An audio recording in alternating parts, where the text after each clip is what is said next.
Je me suis toujours demandé quels mots utiliserais-je si je devais écrire à Dieu, au prophète ou à mon père. Comment s'adresse-t-on à ceux qu'on aime sans risquer d'être incompris? Comment exprime-t-on ses craintes sans accuser? Définir qui nous sommes sans rendre coupable l'autre de ne pas avoir été compris. Les mots me manquent, cher père. Acceptez cet écrit comme un merci, un pardon. Prenez-en le meilleur, oubliez les imperfections, reflet de mon âme en construction.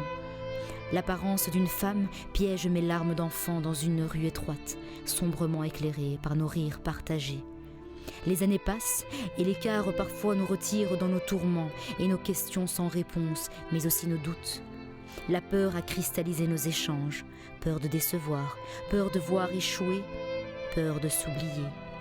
Tes cheveux devenus gris, les années t'arrachent à moi, chaque jour un peu plus. Pourtant, je n'ai jamais eu autant besoin de toi dans ma vie.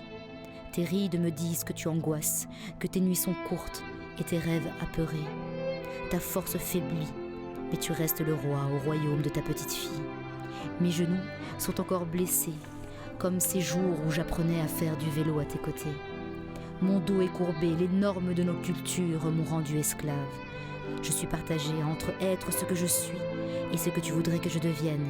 Qu'en est-il de ce soleil qui brillait, qui adorait nos peaux et réchauffait nos jours?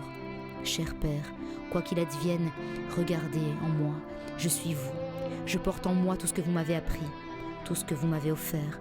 Je n'ai rien oublié, et si parfois je parais loin, fermez les yeux, et vous entendrez mon cœur battre au rythme de votre éducation, de votre amour, de vos prières et de vos invocations. Ne m'en privez pas. Ne m'en privez pas, cher père, quand nos voix s'embrasent de feu, de colère et de tristesse, que l'un comme l'autre devenons sourds à l'amour criant de nos âmes déchirées.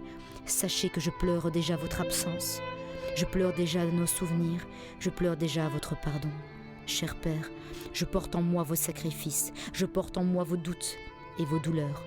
J'ai les épaules d'un fils pour vous soutenir, mais j'ai l'âme d'une petite fille qui attend que son héros lui dise qu'elle est belle, grande et que vous êtes fière, sans condition, dans mes erreurs et mes manquements, dans mes choix que vous haïssez, convaincus qu'ils me blesseront, vous m'en voulez. Je le vois, vous m'en voulez de ne pas être heureuse. Et si je l'étais? Et si je l'étais, posez-vous la question, et si j'étais heureuse? Je porte votre honneur, et si je faillis, dites-moi que je resterai votre fille. Fière et juste, vous avez bâti un empire, de ma chambre je vois le bonheur assis sur un banc. Il nous attend, il nous supplie de revenir. Il nous attend, cher père. Retournons dans ces jardins de miséricorde, de discussion, retournons à ces hymnes, à la joie, rendons hommage à la vie, laissons-les nous accuser, de s'aimer, de s'accepter et de se soutenir. Je suis sur le quai, cher père, je vous y attends, je suis là debout avec mes bagages pleins d'erreurs, d'oubli, de questions, de troubles, de craintes, mais aussi d'amour. Prenez-moi comme je suis, prenez-moi comme je suis. À toi, Ismaël, merci. Merci d'avoir écrit à ton père que tu l'aimais. Merci d'avoir joué que tu lui pardonnais. Merci à toi pour cette pièce qui me rappelle que nos vies sont un spectacle et qu'il faut que ça cesse. Ôtons les masques, levons le rideau. Cher père, je t'aime.